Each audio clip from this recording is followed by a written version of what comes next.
Ladies and gentlemen, the President of the Republic of the Philippines, His Excellency Ferdinand R. Marcos Jr.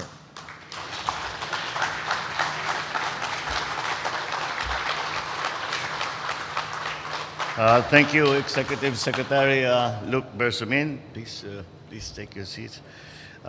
Senate President Mig Zubiri, our House Speaker, Speaker Martin Romualdez, the members of the legislature, both on the upper house in the Senate and in the House of Representatives, present here today, the other cabinet members who are here, led today by our Dole, Secretary, Secretary Benny Laguesma, my fellow workers in government, good morning. So I'm very pleased to stand before you today at this ceremonial signing of the Trabaho para sa Bayan Act, a significant milestone towards the sustainable and inclusive development of our country.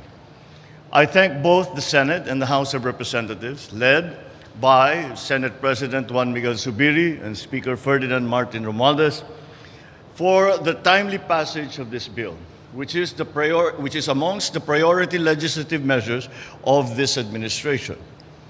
The law will help us solve the various challenges plaguing our labor sector, such as low-quality jobs, skills mismatch, and underemployment, among others.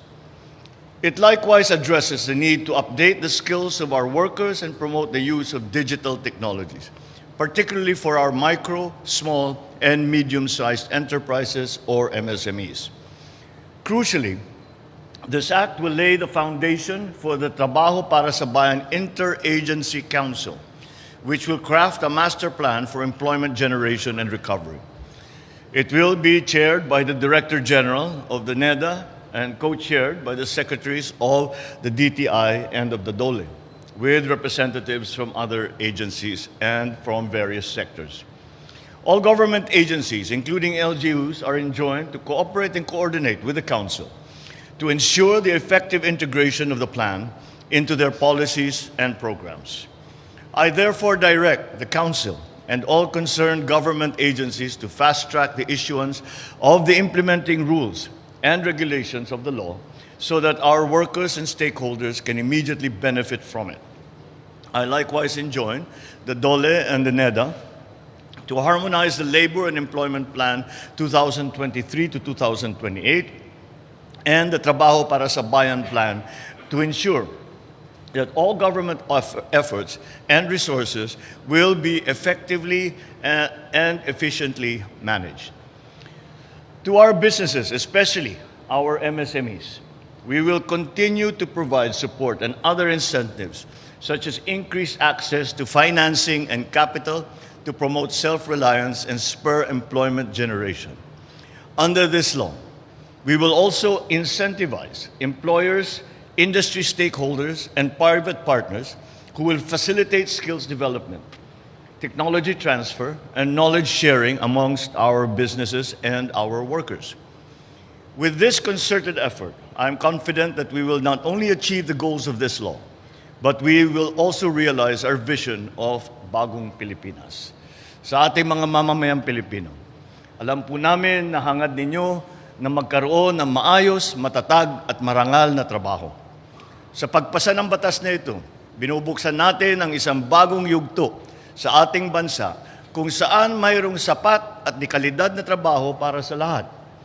Kaya samahan po ninyo kami sa pagsisiguro sa tagumpay ng batas na ito at sa pagpanday ng isang maunlad at bagong Pilipinas.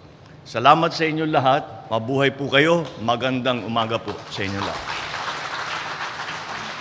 Thank you, Mr. President.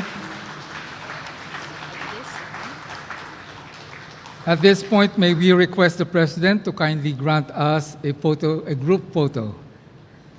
May we ask the members of the House of Representatives, the Senate of the Philippines, and the Cabinet members, as well as the private sector leaders, to join the President for a group photo.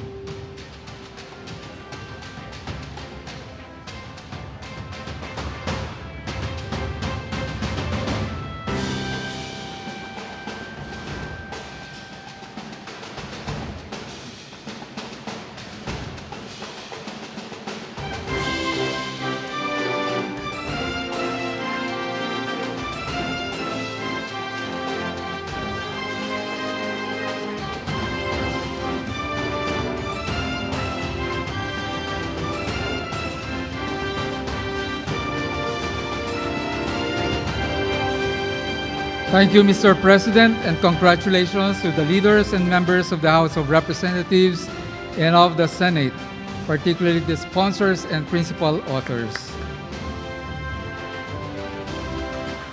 This concludes our program for today. Once again, ladies and gentlemen, President Ferdinand R. Marcos Jr.